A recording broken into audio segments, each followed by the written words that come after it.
So the basic idea then with what we want to do is kind of lay out the three sections as kind of a mapping. So I'm going to do that today, and I think it'll help define it. I also think that I'm probably going to want to move through certain things somewhat rapidly, not because I'm thinking that we can just rush through this and get through it as a kind of an exercise. But in some sense, I want to draw people into the questions and dialogue in that way, because we're not in a live audience, so it's a little bit different. But the audience engagement is so critical for this, because any question someone's having, even if someone thinks they get it clearly, it always helps to add to an understanding. So I'm going to lay out these three sections. The three sections, just to put it in summary, would be the language that Archytas was familiar with, this kind of Pythagorean, we could say even Egyptian, but Pythagorean, as it tends to go from Egypt into the Greek culture. So there's a language component to this, because the idea of this whole process was to say, look, this question of doubling the cube isn't simply for people that are good at mathematics to grab. It's the fact that Archytas' way of thinking is universally available. We can see the method by which Archytas does this, and it's available even to a child. And so it's to get beyond the kind of mathematical restrictions that sometimes get imposed on these kinds of things. So the first set is just to develop a set of language. In doing so, that's kind of, if you feel like you're quick on the mathematics, then you'll probably feel like that's not the most important. But I think this is a different approach. The second then section is the way Archytas would have defined the problem. And you can really only understand that by knowing the language that he used. So that's partly why we want to develop the language. If you can really understand, and this was the crux of this whole idea of teaching this question of the cube, was that if you can understand the way Archytas defines the problem, and in the way that he defines it, it's irresolvable, meaning that the way we define this, it can't be solved, which is it's a factor of scientific thought itself. You can still identify a unique problem, but yet within the mode of thinking, not have any way of solving it. If that's available, if people can really lock that in, and it has to be locked in, it has to be practically tattooed in your mind, the way Archytas defines the problem. You really have to have that locked in. It's kind of like that second register better be clear if you're going to then sing, effectively and without great pressure in the third. And the third section is Archytas' proof and his way of thinking, of elaborating, really, which is almost a natural extension of how he defines the problem. And the whole point of the course is that it becomes a natural way of thinking for us, to elevate our own way of thinking, using this as kind of a pedagogical tool. Okay, so that's kind of the nature of what we're going to try to do today. The only other point I'll make is the very essence of this process that Lynn started back in the early 2000s was this notion of a Monge brigade. And it's very clear that as much as hopefully people have an increased quality of insight or grasp of this subject, the only truly effective way to master it or to really lock it in as a sense of thinking is to then replicate that quality of thought in another person. And so certainly if you have some contacts, young, old, doesn't matter, but a contacts that you can walk these things through with, you'll find that the process is just far more effective. And really that's the question of recruitment, that's the question of growth. It's how we create a true LaRouche army at this kind of moment in kind of historical development. So that should always be kept in mind, because if it's just something to be looked at and studied, it won't ever have the same quality. As Riemann makes regarding his Geistesmassen, it's a quality of teaching where the discovery and ideas then take on new life. Okay, so are there any questions or thoughts from last week or anything? Because I always just like audience engagement. So if people have thoughts or questions, why don't you pipe those up, and then I'm gonna start the I would call it kind of a map, a strategic map of what we're going to cover.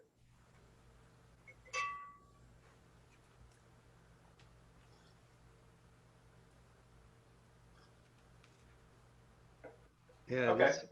Hello. Okay, so the first part is a language question. Hey, wait, Rick had a question. Oh yeah, what's that? Speak up, Rick. Yeah, I was thinking back to the diagram you had of the sphere, and then in front of it you had, or below it you had a couple of parallel, what seemed to be parallel lines, but which looked like a flat surface. But as you had drawn it, I couldn't help thinking of it as a cylindrical surface, just a big cylinder. And I thought that would make a difference as you move to the Yeah, left. I mean, in terms of a cylinder is entirely flat. There is no curvature to a cylinder.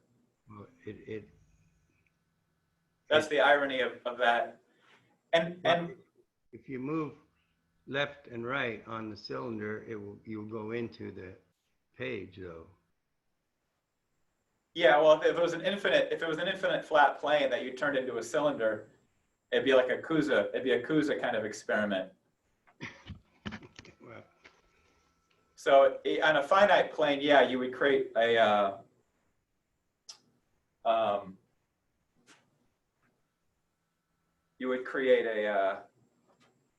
what's the word I'm looking for? A periodicity. That's true. But in terms of the way that Gauss develops curvature, the cylinder wouldn't necessarily make a difference. And it's fun. I mean, look, there's a lot we can do. there's a whole kind of process because there's a hunger, I think, across civilization to just how do you comprehend the kind of developments that are unfolding within human history right now? How do we think of real human advancement? So there's a lot we can probably do.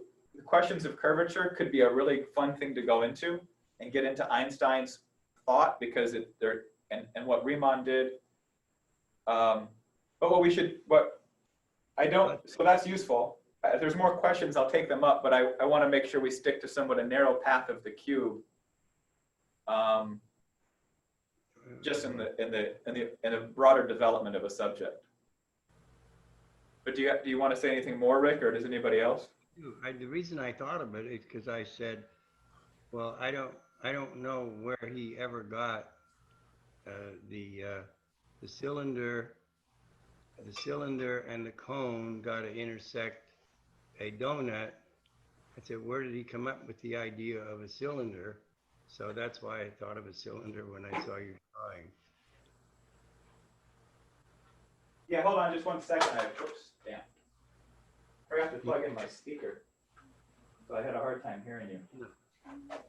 No.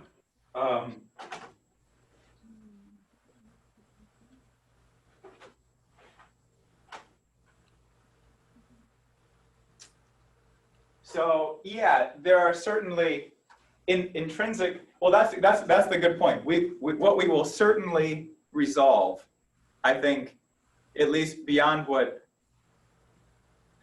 I think we'll resolve for many people as we go through this, how Archytas so naturally creates these surfaces, so that you almost see them as a natural. The way maybe people remember the story of Beethoven. I think he was playing the viola. Then the cellist got off, and it was a piece no one had ever seen before. It was a brand new piece. But while Beethoven was playing the viola line, he started singing the cello line because he knew where the voices were going to go. So I think you will see as naturally as Archytas did how to unfold these surfaces. You'll see how it's an extension of just natural way of thinking once we really kind of lock in the language and the way he defined it. It's still genius. It's still very creative. It's not like it's just a logical deduction, but I think we can see the natural reason behind it, and that hopefully certainly will resolve. Okay, anything else?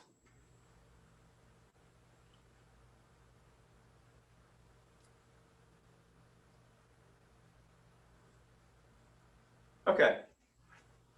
So, okay, I did this last time.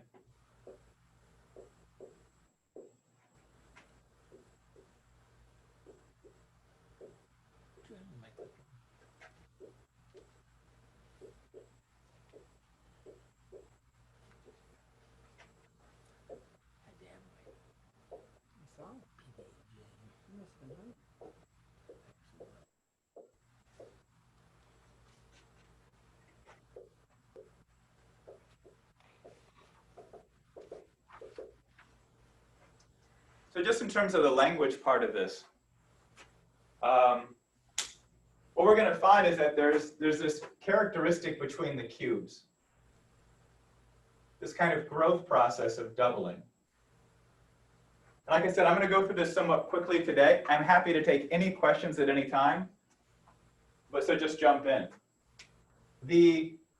And the point is that we're going to then cover each of these three sections more in depth, maybe more carefully.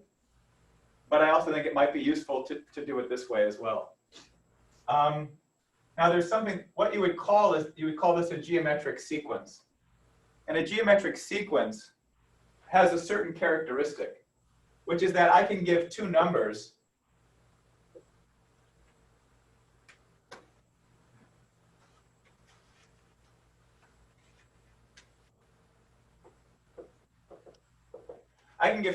in this case 1 and 27. And the other two numbers are already defined based on the idea of a geometric growth process, or what we called last time a logarithmic growth process. So let me just draw the logarithm again.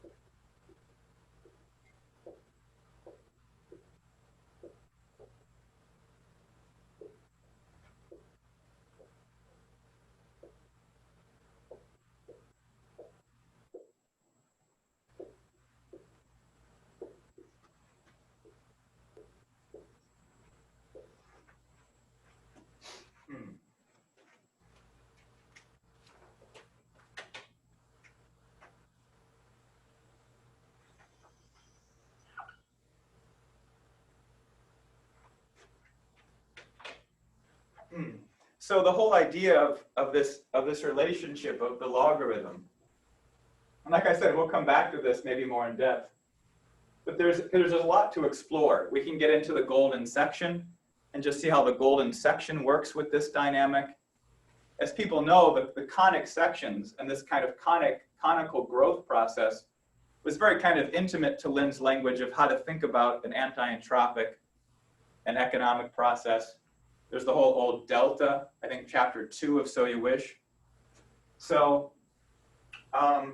this conical process or logarithmic growth process is critical. And there's a certain relationship, as we said last time, that for every rotation of 45 degrees, we grow by a magnitude geometrically, meaning that we multiply by that number.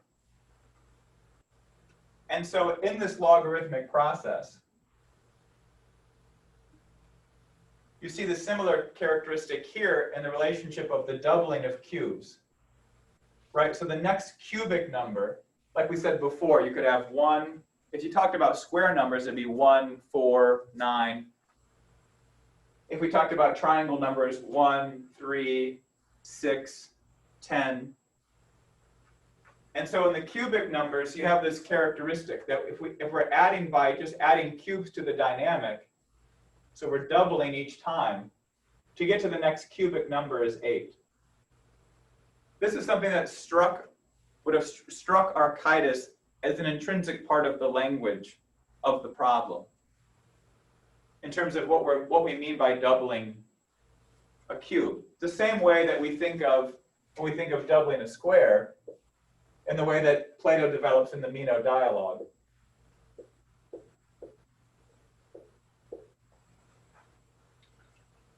And so there's this characteristic of a thought process. Now, one thing that seems to be then is that once I define two outer numbers, the other two are intrinsically defined. They're intrinsically defined by the process of growth. We've defined a process of growth, saying that by the third rotation, if we think of each of these numbers as a rotation, along this kind of logarithmic or spiral action, then by the third rotation, we're at 27. You always start with a base unit of 1. We can touch on this more when we come back to this more rigorously, but people might have wondered if you ever got an algebra class when you said, what's 5 to the 0 equals 1? or what's, 100 to the 0 power equals 1? Is it why if something to the 0 power starts with 1? Because in a growth process, in something growing like a spiral action, you have to start with something as a unit. So with 0 rotation, you always start with at 1. And then if we go inward, if we spiraled inward,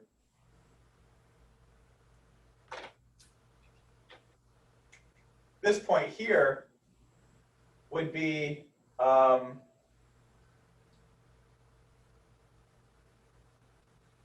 write it up for you. It would be square root of 2 to the negative 1.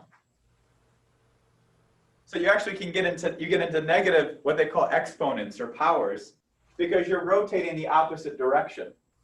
So that's just part of the language. Now we got this language more with, I think, algebra, at least in terms of exponents as a characteristic. But for Archytas, he would have already known that that length was 1 over the square root of 2. It would have been part of the language that he was working with. So even though it's not algebraic in the sense of polynomial equations, the x's and so on, the characteristic of thought, of action, and of power, the Greek dunamis, would have been intrinsic to this kind of thinking. So when you have these two open spaces, if the first number is 1, I'm going to get rid of these. If the first number is 1, the last number is 27, does anyone know what the next two numbers would be? Anybody want to venture a guess that doesn't know?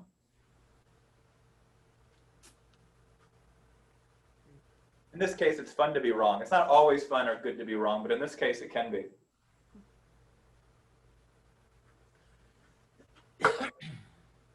Okay, so 3 and 9? yeah, 3 and 9. Because what we're looking at then is some number times itself again.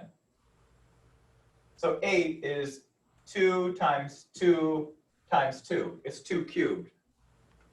In essence, we're looking at cube numbers. So if I did 1 and 64, it'd be 4 and 16. Now, like I said, I might be moving fast. You can jump in with questions. Also realize this is just a very short synopsis. Now, the reason I raise this is because part of the way that Archytas is thinking of the problem is a unique one. What will manifest, and we're going to look at that in the next section of our review today, is what if this number is 2? Well, let me do something first. So let's take, as with other processes, we can change these numbers all by the same factor.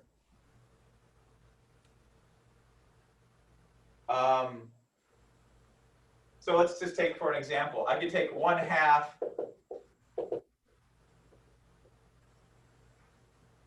I can divide each of them by 2. And the sequence still makes sense as an idea. I just moved everything, I just rotated everything back 1 rotation. So now I have a 1/2, 1, 2, 4. But it's still, this times 2 is 1, times 2 is 2, times 2 is 4. Now the reason I'm going through this is because Archytas ends up, this is an important part of the language, because if this number is 2 and this number is 1, then what are these two numbers? Mike, before you do that, can I ask a question on the series you just had? Yeah. Because when you have Can it you on move to the your, center of your screen so I can hear you a little bit better? okay, can you hear me now? Say it again. Can you hear me? Yeah, I think so. Maybe it's my speaker. Go ahead. Okay. When you have the spiral, you said that going back one was 1 over the square root of 2. But then when you just did the sequence of numbers, you had it 1 over 2. Yeah, right. Well, it'd be like, well, in the case I just used, because I was considering one rotation to be up to 2. In that case, it would be, a rotation would be, my point going backwards would be over here. It'd be one further, it'd be this point, which is 1 over 2. Okay, thanks. Yeah, so it's kind of like, what's the base of your spiral? So the base of the spiral I've drawn is implicit. Well, it's I could make my base as small as the square root of 2. I could choose the base of 2. It would be the same spiral in essence. And there's more to talk about with spirals. How do spirals function? And we can kind of look at that a little bit.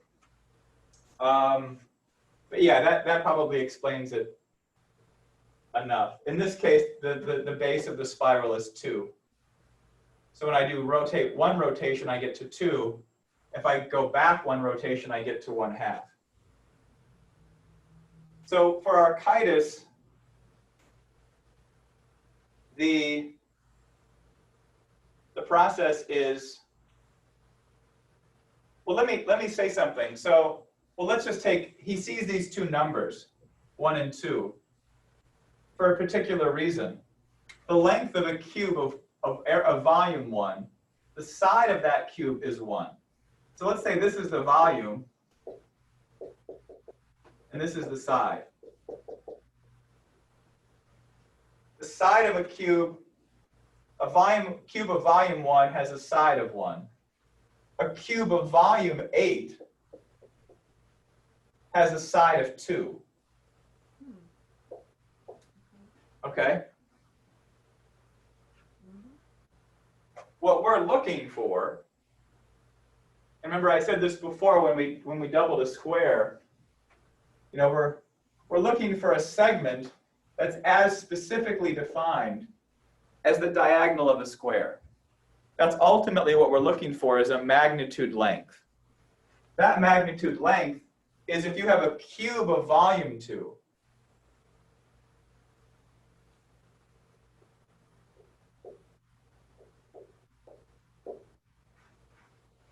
What's the length of its side? That's the question we're asking. And you can resolve the problem by finding that magnitude. The same way we don't actually look for a square. You know, you always have the person that you say, draw a square of 2, and they do something like this. That's 2. And you go, how do you know it's 2? He says, because it's about 2, it looks 2. Yours is 1 and mine is 2. And it's not necessarily but the problem is they're just thinking about the square as a square, not as something that's defined by its length.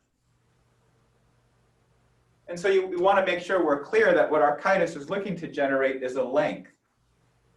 And it's a length within what we would consider a logarithmic spiral-like function. Right? This is how the Greeks would have naturally thought about numbers. They wouldn't have thought about numbers in the discrete way that we do. Or even the discrete, you know, the very kind of think of the Roman numerals. How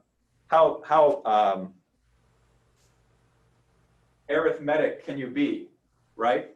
I mean, at least the Arabic numbers become a real advancement. But the Greeks would have much more thought of this process of a characteristic. And so it'd been intrinsic for Archytas to see this relationship, that if I'm looking for a cube of 2, in the characteristic of this kind of unfolding process, what I'm ultimately looking for is a length of that cube. Well, if I have, yeah. Could you, like, theoretically, because I don't know how to do it actually, but could you just trisect that 90-degree rotation? and get two means between 1 and 2?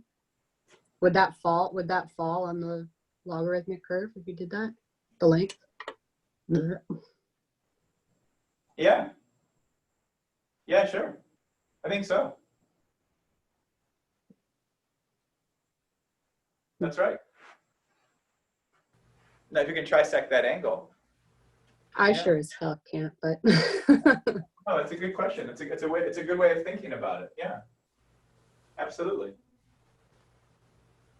Absolutely. And they would have that kind of characteristic rotation. They would have the same angle. Well, it's one of the proofs. Uh-oh. Could someone share their screen?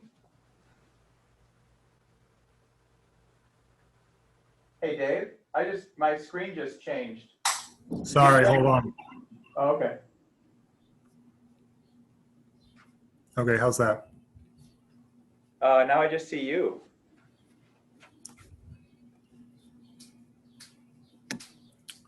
Do other people see Michael? When you're not talking. We're seeing Mike. Now we're. I have him pinned, so I mean, I see him in the board. Yeah, people Right. should pin my video, but I'm not sure what happened otherwise, Dave. Instead of having gallery view, I've got one big recording screen and then a few people on top. Maybe Okay. I can just change it. I want to be able to see people. All Okay. right. I was able to change it on my own computer, so if people want to know how to pin, you go up to the 3 dots on my video and click that, and then it should give you an option to pin video. Dave, I just toggled between speaker view and gallery view. That seems to be the difference. Okay. Yeah. Yeah, I did the same thing. Sorry for alarming anyone by toggling. Oh, I see. Okay, so here's the funny thing. This is where it's kind of just a language question. It's not as bizarre as it might look to some people, but these two numbers now are already defined. We know what they are as numbers. The question is, do we know what they are as lengths? So the numbers are the cube root of 2 and the cube root of 4. Okay, that's what they are as numbers.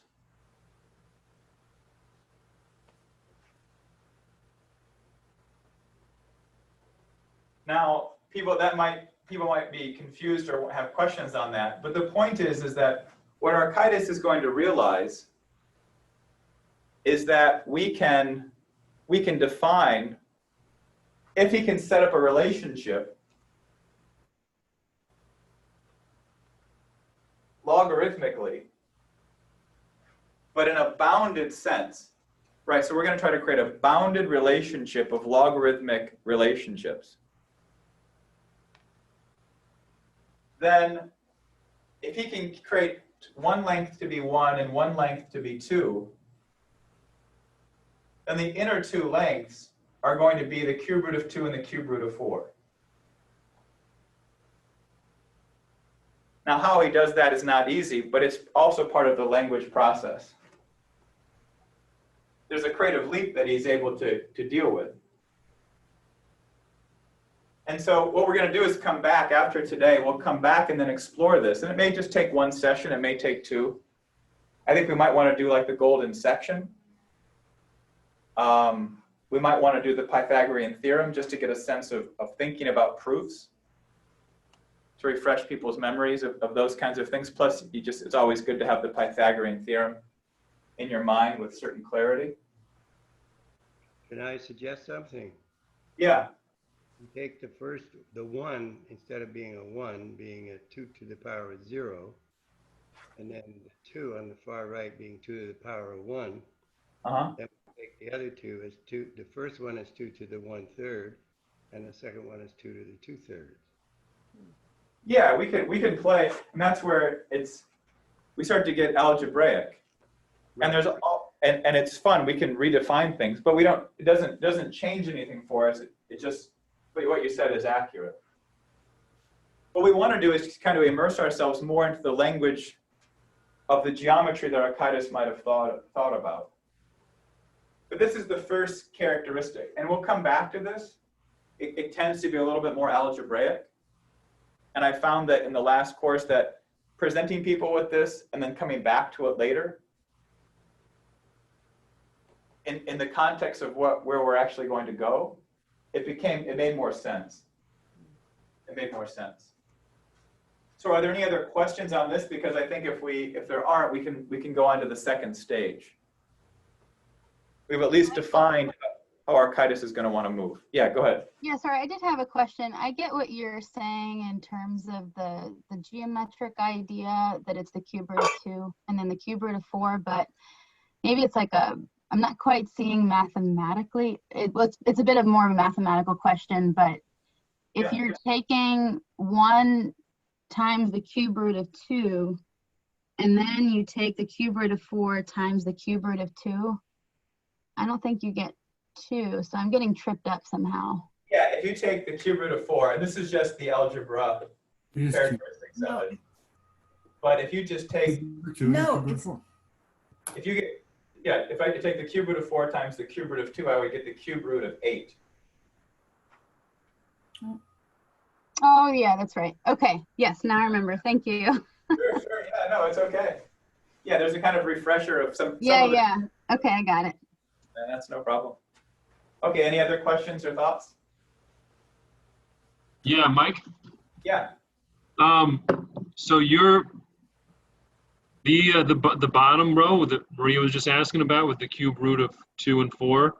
Yeah. That's the side. Those are the sides for what would be a corresponding relationship between 1 and 2. Is that right, or did we jump into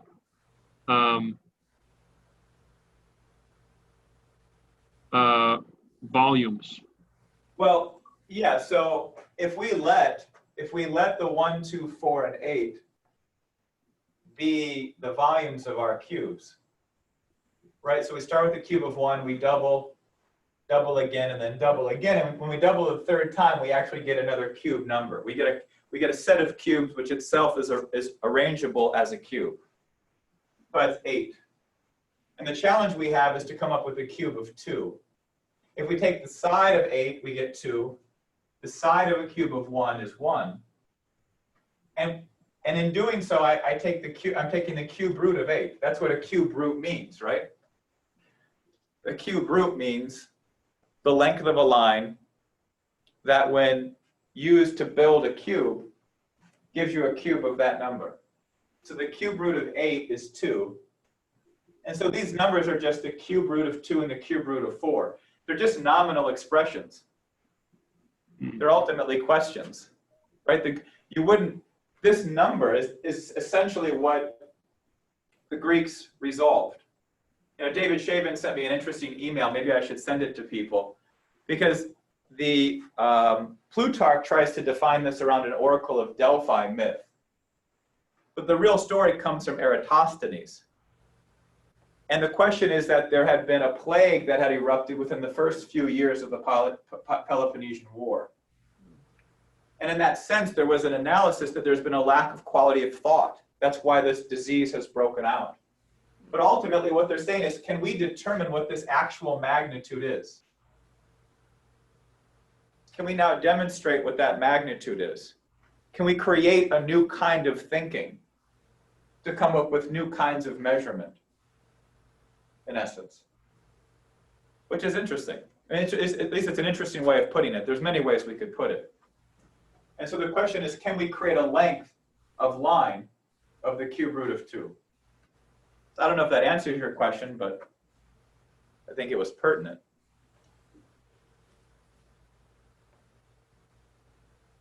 Anything else?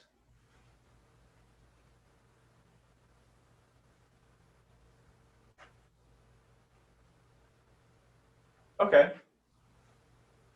Okay, so then I'm going to erase this. And we're gonna do a very quick kind of overview of how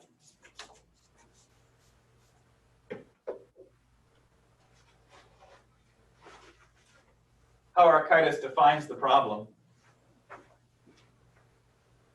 Just while you're doing that, I just want to say one quick thing, Mike.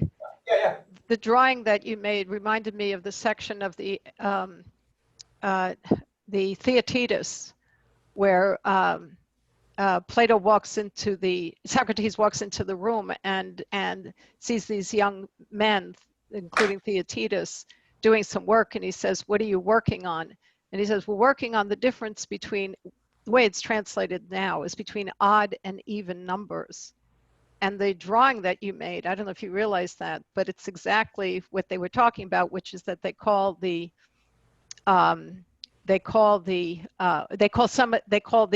even numbers cubes and the squares, and they call or cubes, and they call the odd numbers rectangles.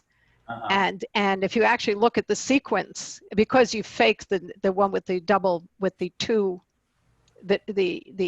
you just drew it. It said this is a cube with side of a cube root of 2. I don't know exactly how you would draw it, but you get a sequence where you get this alternation between what they called rectangular and square numbers. I don't know if you remember that, but it reminds me of the drawing that you did because of the way it works out. Yeah, and we can, I mean, that's what we've been kind of discussing. There's cube numbers, there's square numbers, there's triangle numbers. And it gives at least some sense, it's a reminder of the Greeks' thought of numbers with physical characteristics. Which they actually call, in the dialogue, they actually call it powers, which until we futzed around with this, there were no English translations, none, which translated the word dunamis with powers, none, until we got our messy hands onto it. Good, that's great. Good, okay. All right, so now what we're gonna look at is how Archytas defined it. And now when we get to this stage of the course, what you're ultimately going to be doing, this is where you'll need the compass or print out some circles and have a straight edge and a pencil. We're actually going to have to use you're going to use a method of exhaustion. Figure out how this defines the problem, but in an irresolvable way. But I'll show you what I said earlier, which is now Archytas is having to imagine a logarithmic process which is now bounded in some way. And here's the kind of way he does it.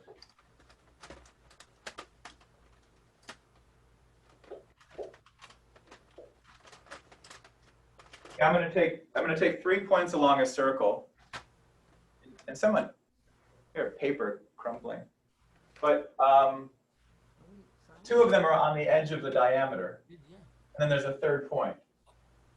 Now there's a certain proof that we would want to do. Maybe we can even do it now, but maybe it's better after the review, I think. But that if I take any point along this circle, if I take this point here, or this point here, or this point here,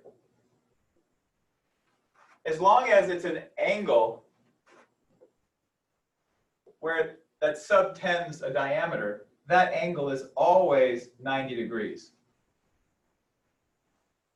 And there's a couple of fun proofs for that. We'll probably show both because they can help clarify it. It's not like you have to prove it. You can go off faith that what I'm saying is true. But you have to realize how important this is as a question. That this angle is always 90 degrees. No matter what point I choose along the circle, as long as it's a triangle made with A and B, that angle will always be 90 degrees. So just have that in mind. I'll definitely emphasize it again, and maybe it'll come up in questions later. Now Archytas would know that. That would be part of this kind of Pythagorean culture. These questions, they were working on it all the time. They're developing a new language. It's like a poetic development process. It's like the compositional developments of Bach. He starts something new. So if I take a line and go down with it, to 90 degrees, that will kind of keep the same dynamic going. Now, what do I mean by the same dynamic? Oh, that's not so straight down. Let me redraw that so I don't people get confused later.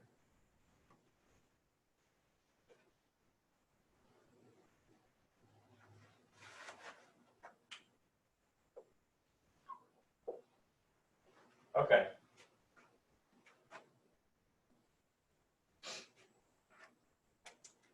So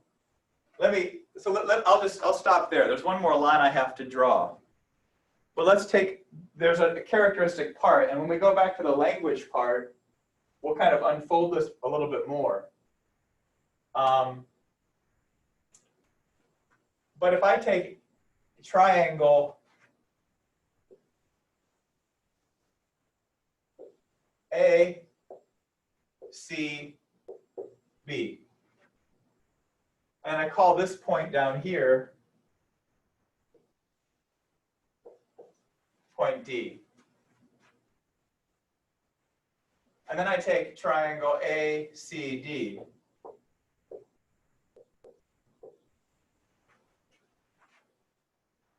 Well, triangle ACB has angle A in it. Well, triangle ACD also has angle A in it. That means that angle B has to be the same as this angle. Now, I'm assuming something. Anybody want to point out what I'm assuming to say that? Anybody know or want to? Triangle has 180. You're on a plane. Yeah, it's what Evelyn had said, that I'm assuming all triangles have the same amount of angles. Again, that's probably a proof we would want to develop. It depends on how much people want to see those things. I'm not going to insist on it because trying to go through a geometric proof with people that are uninterested is like the last thing I want to do. But some of these things, they're intrinsic to the language Archytas is working with. But they're not always intrinsic to us. So it depends on the confidence people want to have on some of these things, or just the basic interest. I'm willing to work with whatever we think is best. But the point is just logically, if these two angles add up to the same amount, if angles A and D and A and C have the same amount, and both triangles have 180 degrees, as we oftentimes reference it, that might not have been part of Archytas's language. It's not how Euclid necessarily references things. Oftentimes, I think Euclid, the way it's translated at least, is two right angles. But if each of these triangles has 180 degrees, then these two angles would be the same. We can come back to that in more depth later. But there's something about that then that's important. It means that these triangles are now similar triangles.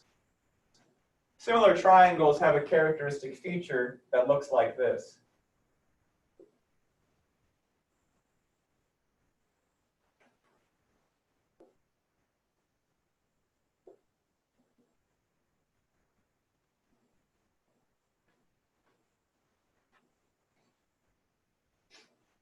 That it's basically the same triangle with the same angles in all cases.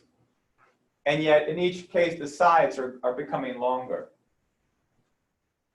But the sides are becoming longer with a certain kind of relationship. So that if I change the angle,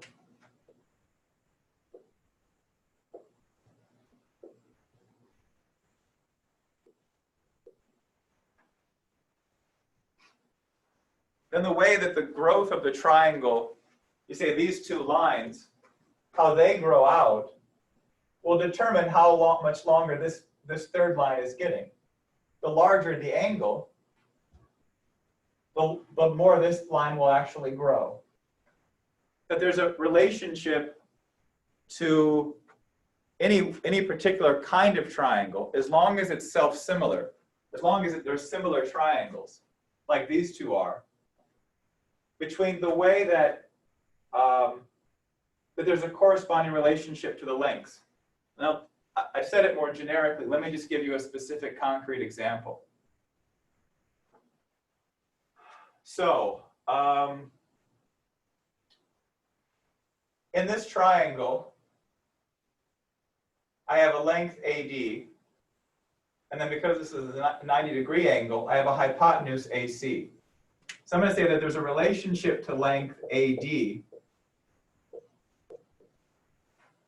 to AC. There's an intrinsic geometry, an intrinsic kind of relationship of lengths that those two lines have. Meaning that if I extended them,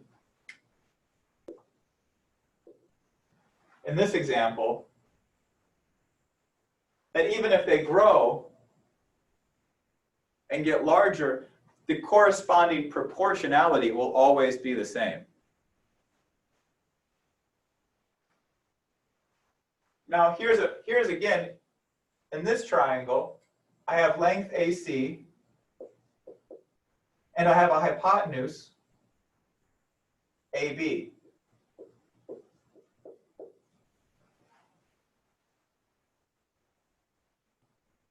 And that will also be the characteristic. But AC here is the same as AC here. So that means I have AD has a relationship to AC, and AC always has a relationship that's the same to AB. Now, you're probably starting to get a sense of something. Let me just go on and then maybe we'll come back. People may have questions. Let me draw the third line I was referencing.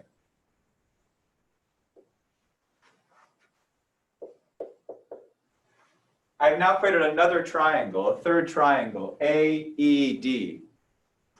Now that image right there, minus the stuff beneath it,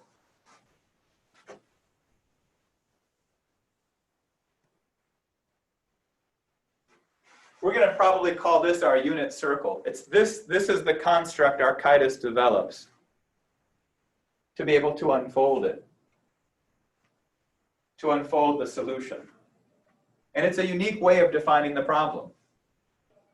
It's not obvious per se. But given the language he's working with, it's not really outside it. Now with this third triangle, I again have a length AE, and I have a hypotenuse AD. Let me draw this then. So in that case, I have AE is to AD. So if I write out the whole thing, I have AE is to AD as AD is to AC as AC is to AB.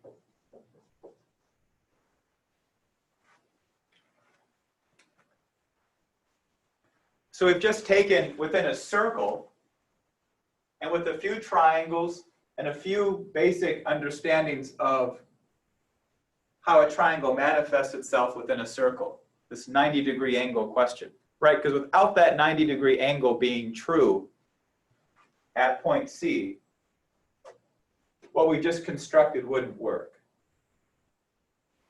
Like I said, we're going to come back to this. I'm moving quickly today. But people may notice something. We now have a relationship proportionality of 4 different lengths. And if our radius of our circle is 1,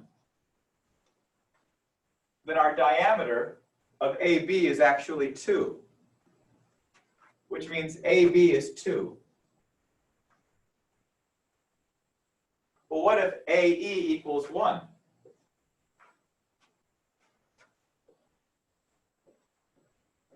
Well, if AE equals 1, we've solved our problem.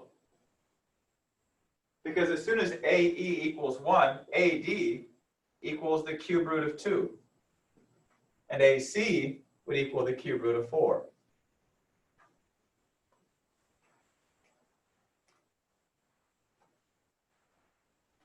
So it's a somewhat ingenious way of defining the problem. Now, there's more to say about how we would define this. There's much more to work with that question.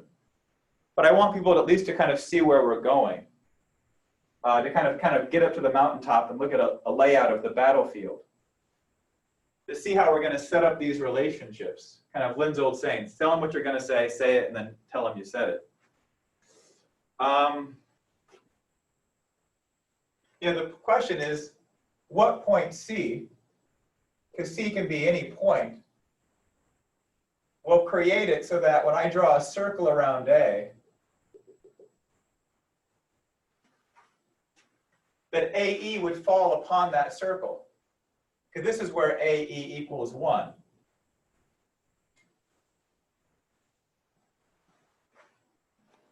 Hey, Mike, Yeah. I just have a question because AD, AC hypotenuses and AE is not. It's just the base of that triangle AED. Is that right? Say the last sentence again. I'm saying that AD is the hypotenuse of the triangle AED. AC is the hypotenuse of ADC. And AB is the hypotenuse of ACB. Yeah. But AE is not the hypotenuse.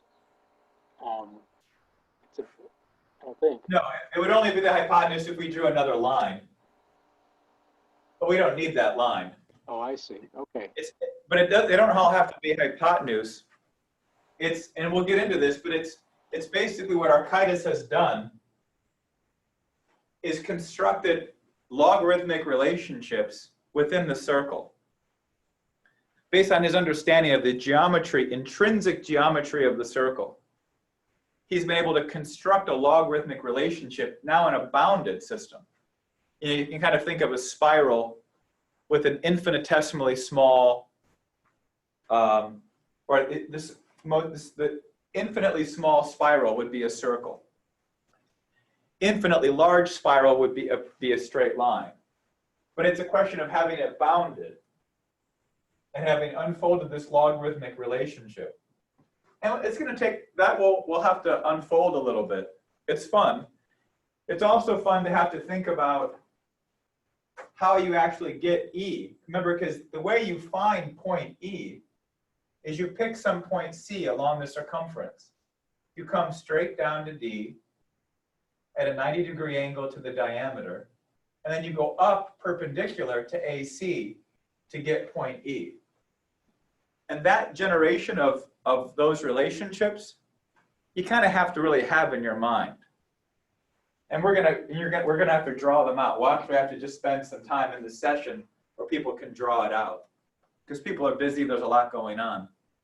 But you really want to have that kind of feel for how he's created this logarithmic relationship.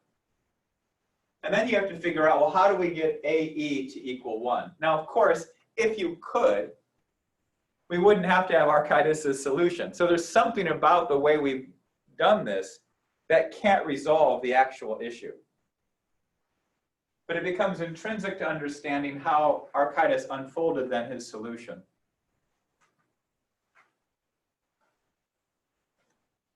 Okay, so are there any questions? That was a lot quickly. I'm sure there are questions, but are there any specific questions or thoughts people want to introduce? Because what I want to do now is I actually want to show you what for those who don't know, or for those who want to get accustomed to how I'm going to draw this, I'm going to show you what Archytas' proof actually is, just to make sure everybody's familiar with the idea as we move towards the solution of understanding it. So any other thoughts or questions right now? So, Mike, what was the last sentence that you said right before this transition point about this question of E and the value of 1? Right. Good. Yeah, this will come up a lot. So if you're picking some point C, like for example, let me do one more example just to show it.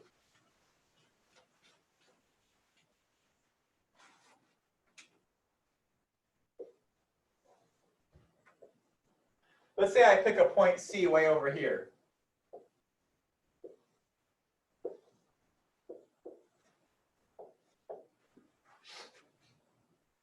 Okay, now I generate D by going straight down perpendicular to the diameter. Now let me just draw this dotted circle again. And this is something people would want to get used to as a concept. But this dotted circle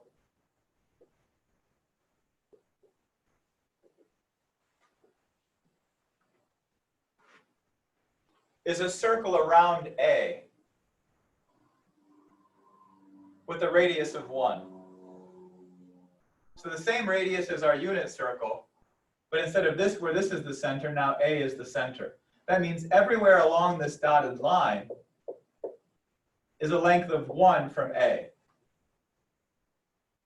Now, if I pick point C over here, I get my point D, and then I go up 90 degrees.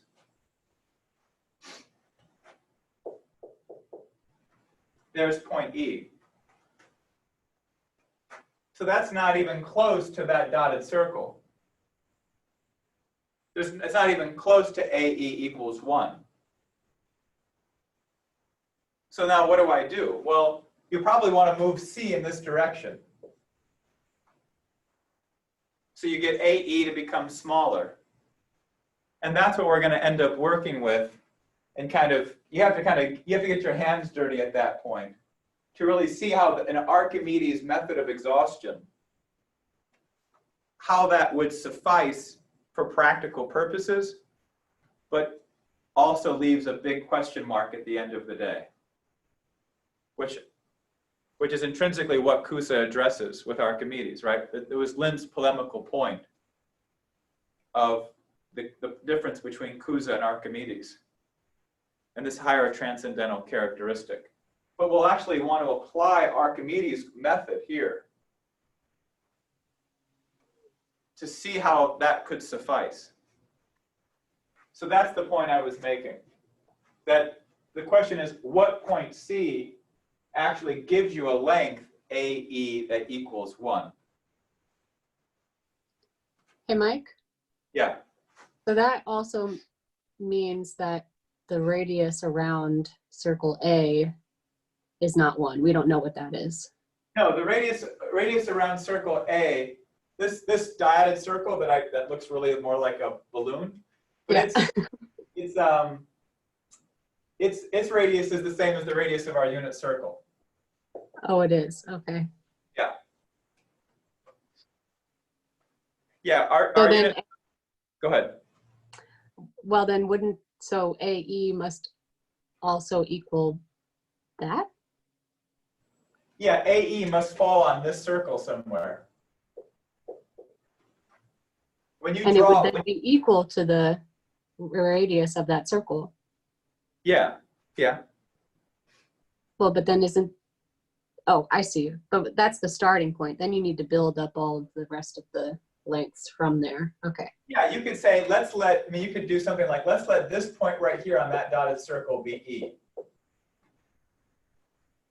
And this is the kind of thing we're going to do more, but it's fun to kind of get into it. So let's let that be E. So there is AE equals 1. We now know AE equals 1. Okay, so we have to draw a line down from here, 90 degrees, to this point, D, because it has to be a 90-degree angle for our relationships to hold, right? That 90-degree angle is the crux of our logarithmic sequence, our geometric sequence. So here's point D. Now I go up to point C, straight up to point C at a 90-degree angle. Uh-oh. Then I draw AC. They're totally on two different trajectories. Now at this point, AE, I'll try to highlight it because I've got so many black lines up here. This is AE, and this is now AC. AE is supposed to be on AC. E Right. falls on the line AC. So this is where we're going to dig into this more, and people can start digging with it now. I mean, feel free to play with that notion. You might already have an idea of what to do. But anyway, yeah, it sets a really good image in your mind of having infinite choices, and even if one of them will work, you could use this method that we're doing. You could use this unit circle idea, and you could build a cube with a tolerance of measurement, like anything manufactured would have to have. You could build a cube of volume 2 within a pretty good standard of measurement, depending on how well you constructed the unit circle. It is possible. But if a child asked you, so how long is the length of that side, you wouldn't be able to tell them. And you wouldn't be able to tell them, well, there's a kind of, we have to develop it in depth to get at the specific nature of that ambiguity. But I'll say more, but not right now. Are there any other questions or thoughts?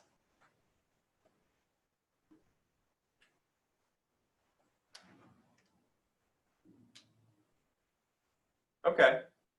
All right, so minimally people are getting familiar with the pathway we're going to take. So let me erase this, and now let me show you what Archytas does and how I'm going to draw it for you.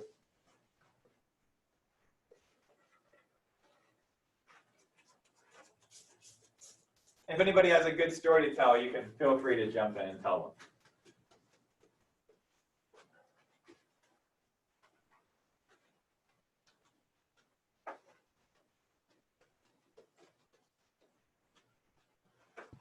What'd you do for your birthday, Evelyn?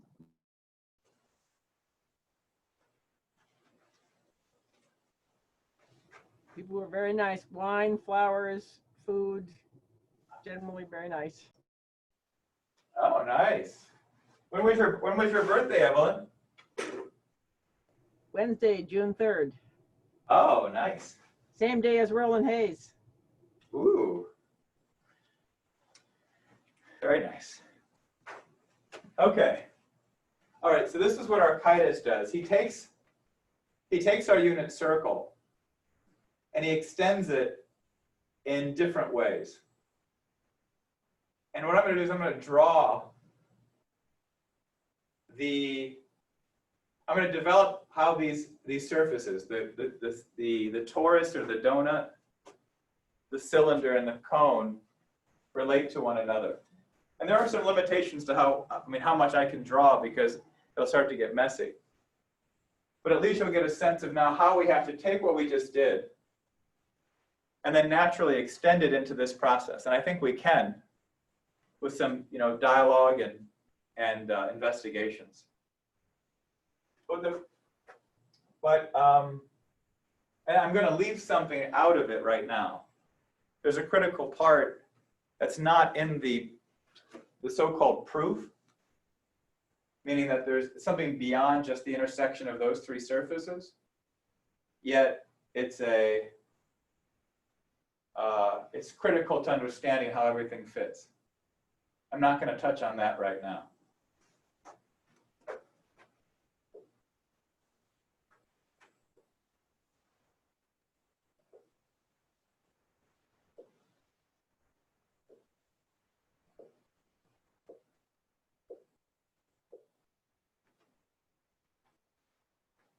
Okay, does that appear to be kind of like half a donut to people? Does that look like half a donut?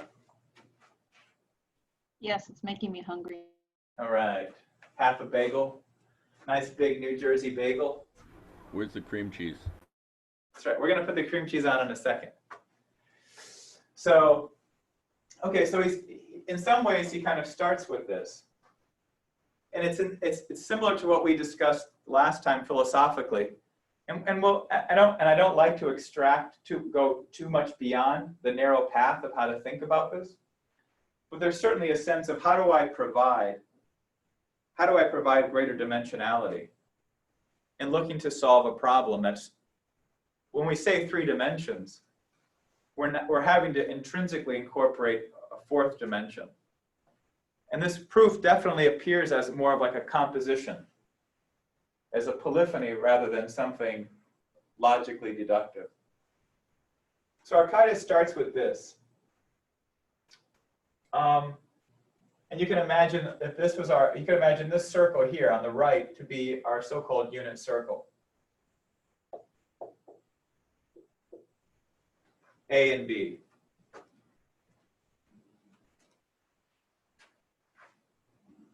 And what he realizes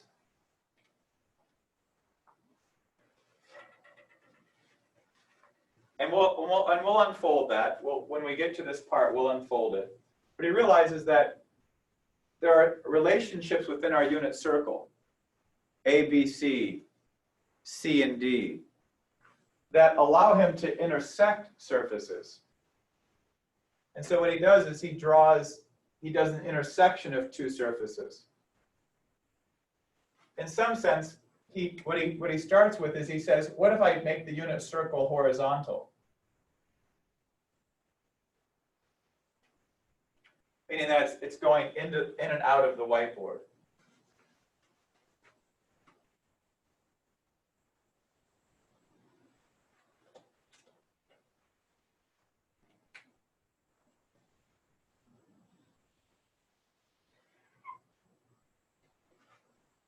You mean the new unit circle? Or, no, the regular old, okay.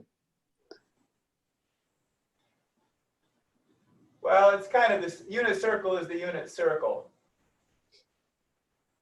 in a sense. But not the one that E falls on. Yeah.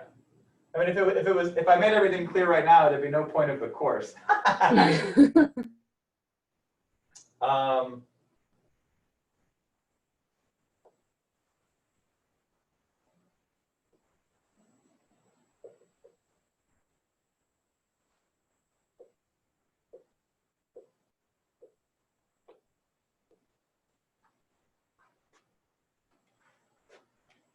Okay, so what you're now looking at is if I took a cylinder, if I take my horizontal circle, and I now cut out a section of the bagel.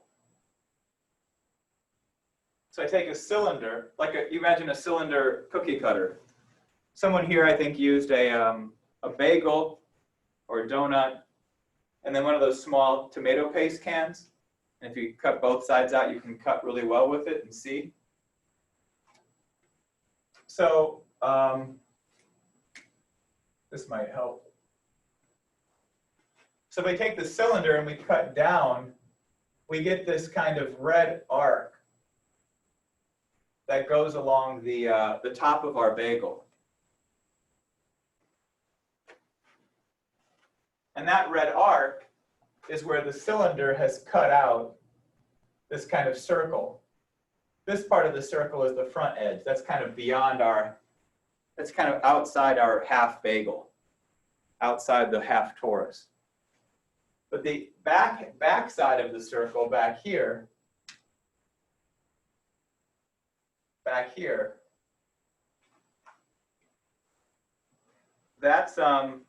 that's cutting into the bagel.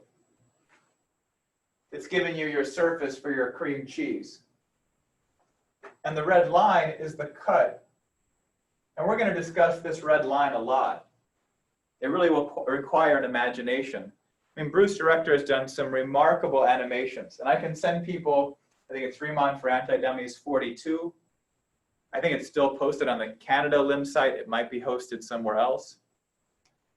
But I'm not going to necessarily use those here because part of it is that I think it's more fun. I think there's more of a challenge to the imagination. It's also that Archytas and the classical Greeks didn't have that. Now, what Bruce did is amazing. Anybody wants to use them. And at some point, once we get through it, they're very helpful to kind of see different angles of things. And my drawings are by no means perfect.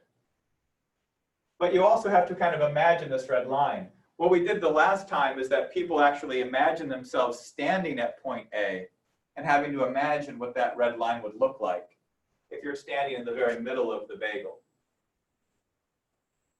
And there's all kinds of curvature questions that came up earlier, because the outside of the bagel changes, the curvature changes as you get into the inside. So there are a lot of fun and interesting things, but again, I think that to some extent you can get distracted by the interesting facets, and rather we want to see, how did Archytas actually see how this solved the problem? So can people see that cut? Is that clear? Is the drawing itself providing some clarity of how a cylinder and a torus intersect? Is it concave against the back of the bagel? In other words, when it cuts in, that's what I'm saying. You have straight lines. It's going into the bagel from. But all the way up to where the cut begins. In other words, it's a concave surface, right? Not just. Right. Okay. It follows the back end of that circle all the way around. And all the way to the top where it cuts in. Yeah, right. Okay, fine. Okay. So now let's just bring in how the cone fits in, so people can see where the cone is. This is the more challenging aspect of the solution. It's not self-evident from just the interaction of the three surfaces how you would generate the cone effectively.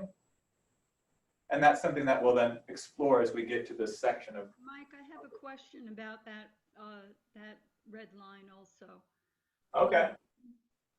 What I want to know is whether that's sort of the final cut once you've cut through, because I'm in my imagination, I'm getting a sense of the motion of the cylinder going into the going in, and I'm not sure whether what you're drawing is the kind of the final moment after which it has gone through. Does that make sense to you? Yeah, I mean, it is the very, if you take a cylinder cookie cutter and you have half a bagel and you put that cookie cutter so that half of the circle is on the bagel and half is off. Then when you slice down into that bagel to where you're at, you end up you go from the top down to where you plunge halfway through the bagel. Or as if it was sliced halfway through, like you were going to, typically slice a bagel. This red line will be that arc along the top of the bagel. So it literally is where that cylinder intersected the top of the torus. Okay. Yeah, it is that point of intersection. Just the same way if you took two different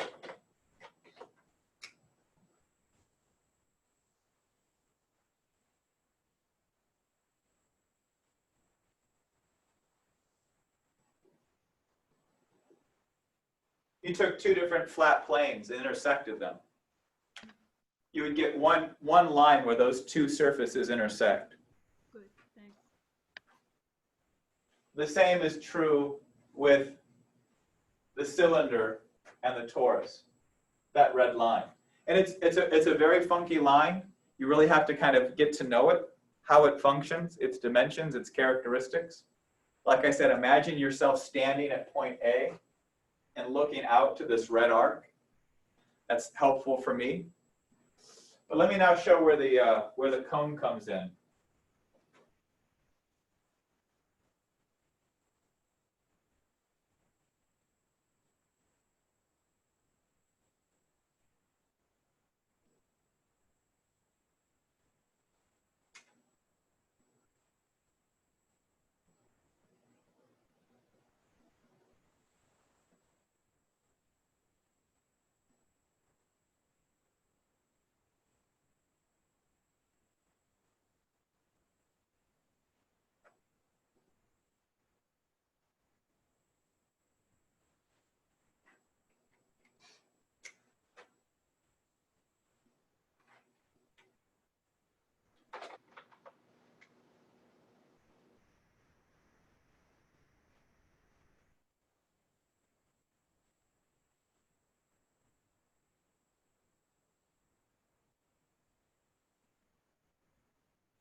Okay, so there's our cone.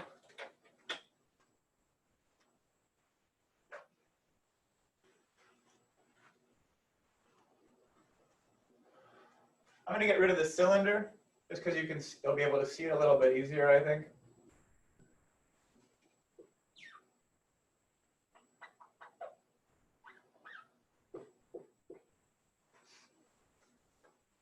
So our cone fits right into that spot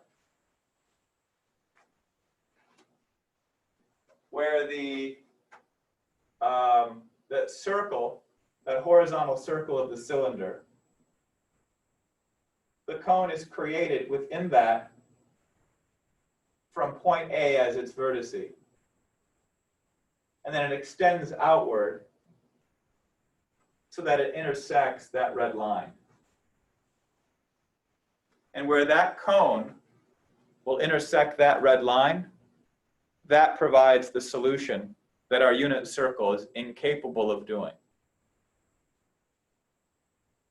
And that really is how you kind of have a sense. So we have to set up the joke, right? You have to set up the joke with the unit circle. You have to see how that unit circle is incapable of solving the problem. You have to have it so like you're like, wow, I can see how it could be solved, but I can see how this thing can't solve it. And from that tension, we can then unfold where these surfaces come from. And the very fact of that, you'll find that there is some point where that cone will intersect that red line. And at that point, we have been able to create in the minds of, say, a child, the same kind of clarity of what it means to double the square.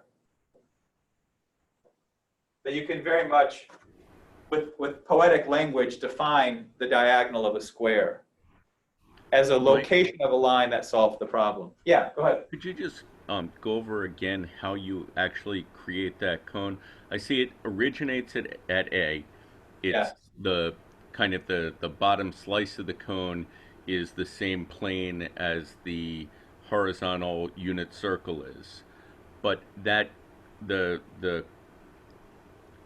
width of it, I guess, the width of the cone, is that diameter of the unit circle? What's the relationship? How do you know where to put that? So here's the center of our horizontal unit circle. Okay, there's the center of AB. Now I'm going to take that horizontal circle and I'm going to draw it upright.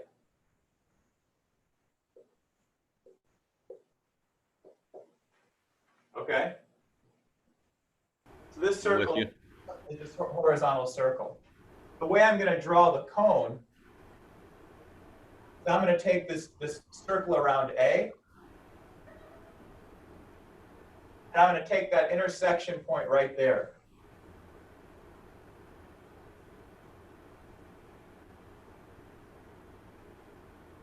And that's going to be the basis of my cone.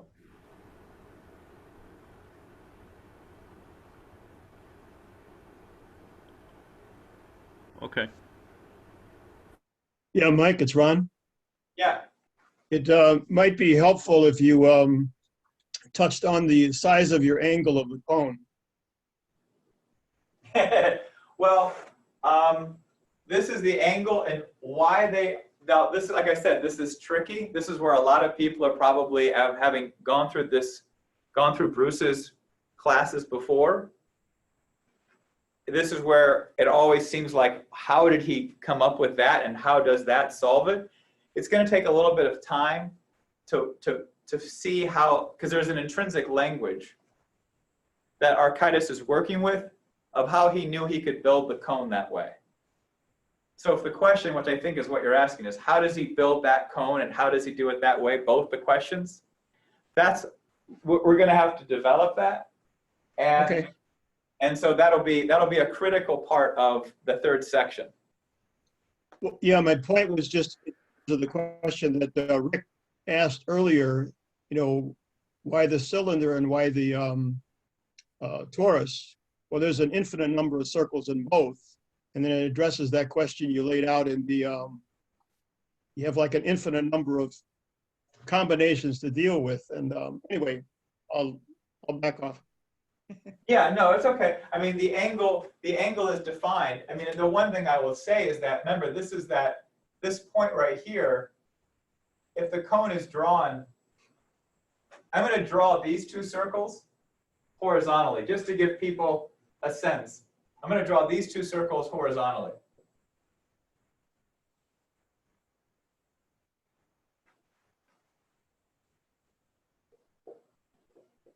Can people see that okay? Or is it too small? Yeah, we can see it. It's good. Well, I can. Okay. So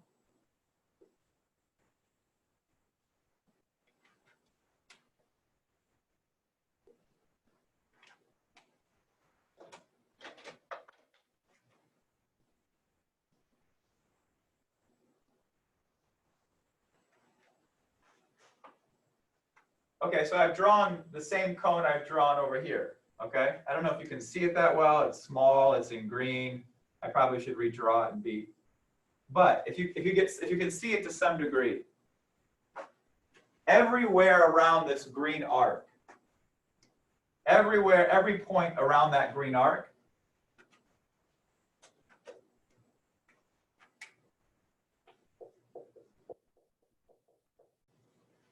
AE equals 1.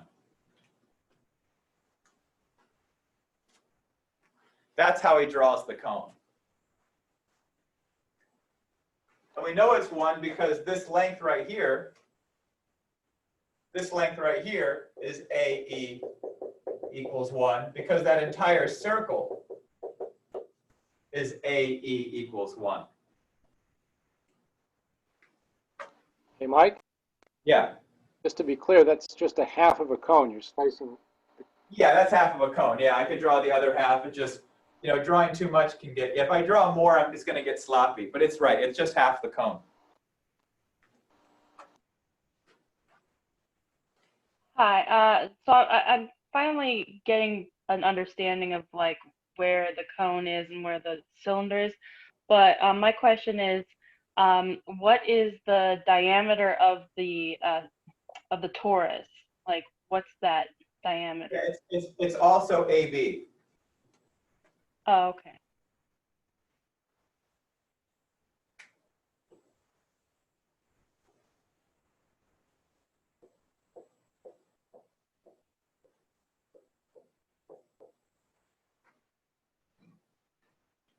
Okay. Okay. Thank you.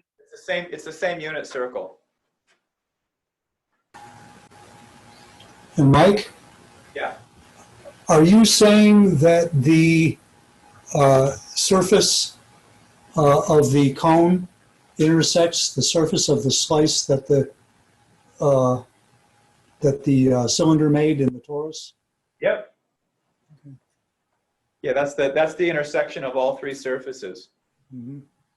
And where that intersection takes place is, once we more clearly define the problem, in the second section, like we touched on today, you'll see how that intersection resolves all the other relationships to make sure that AE is 1, AB is 2, and that AD is the cube root of 2.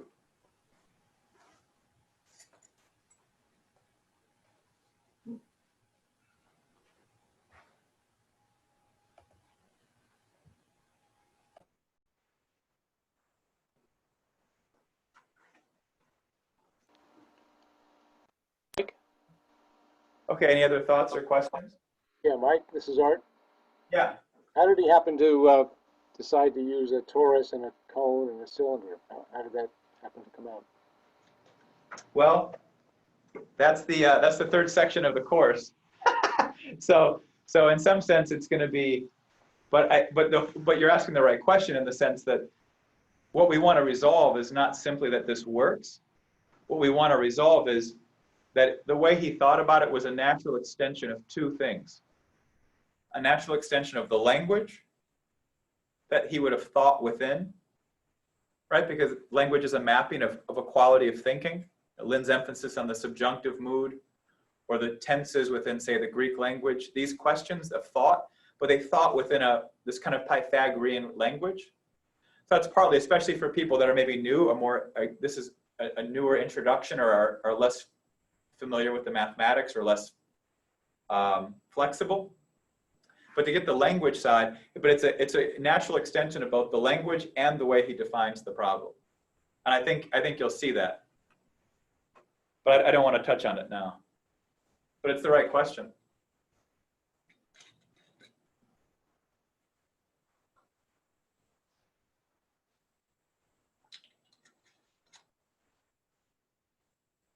Mike, Okay, any other thoughts? Yeah.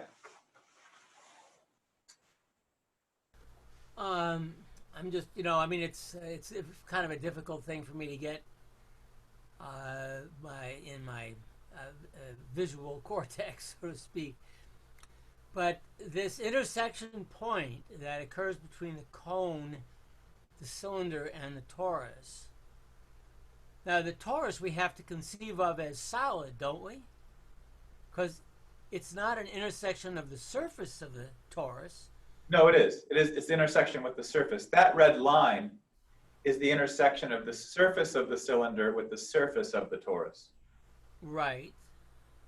The black lines that go downward are to give you some sense of the body of the cylinder as it goes down into the torus. So but that red line is along the surfaces. Where on the surface of the cone, according to your drawing there, the big central drawing, where does that point? Is it that point in the sort of the upper right-hand third? Well, I can give you some sense. It would be somewhere like this.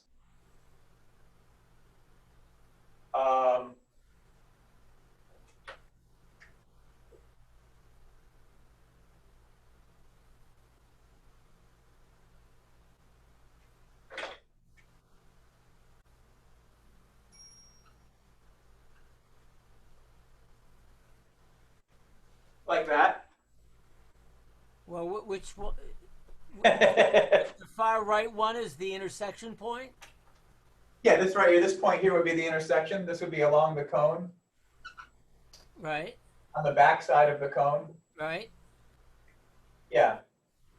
And that's why it's going to be important, because it's a question of imagination. You actually have to, in some ways, you have to put yourself at point A, be able to see the red line in its characteristics, which are very unique. It's a very unique arc of a line, because the curvature of the torus is different on the inside versus the outside. So it's a fun arc, though that's not the most important thing. It's fun to have in your imagination. It's got a unique characteristic, but you have to imagine the dimensions of that red line and then see how the cone is intersecting. But the way the cone is drawn initially, like I did here, is not long enough. It's not long enough to reach that red arc. So then the cone has to be extended outwards. And if everything was clear right now, then I could have done the course in one day. But so the point is that this at least I think gets everybody kind of thinking of where we're going. Because hopefully by the time we're done, all of these questions will be much more resolved.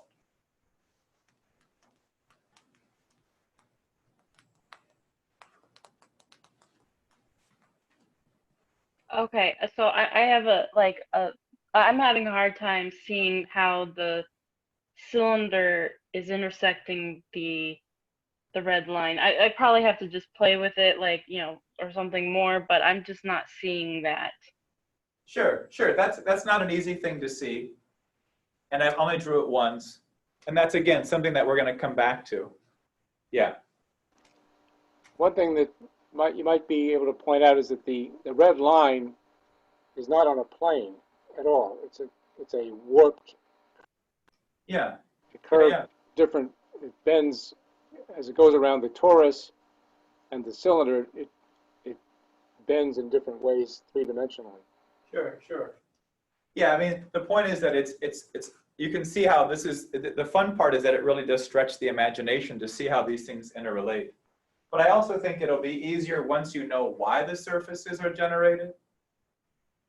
Right, so I don't know if it's so much the fact of the mind can't see how those are intersecting, but there's more of a catch of, I don't know why they're intersecting. And that's a big part of why this, what we want to try to develop in the course over the next few weeks is that question, so that you have a sense of why, of how Archytas actually thought. Because the fact that those two things intersect, but like you can do, if you take a can of tomato paste, one of those small narrow cans, and a bagel, and just plunge it through the bagel, you'll see. Plunge it through, cut the bagel in half and just plunge it through half the bagel. You'll see how that intersects and how that line works. So I think that's probably an easy demonstration. But it is a question of that I think part of the imagination is also, if you know why something functions the way it does, it's also easier to imagine its characteristics,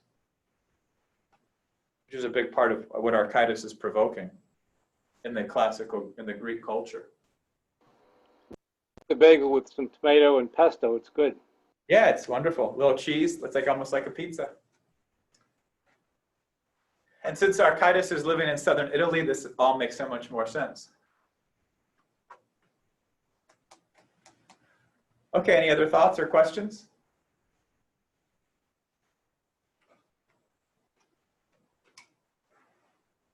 All right, well, I think hopefully everyone's been provocatively provoked. And what we'll do next time is we'll kind of come back to some of the language, the proofs, which may seem a little bit, I don't know, elementary to some, because you feel like you're comfortable with that. But I think it's important for those who want to make sure that they're comfortable with the language so we can define the problem effectively. I think it's an important section. Okay, so anything else right now? Then we'll see you next week. That's what I got for now. Thanks, Mike. Thanks, Mike. Thank you very much. Thank you. Thanks. Thank you.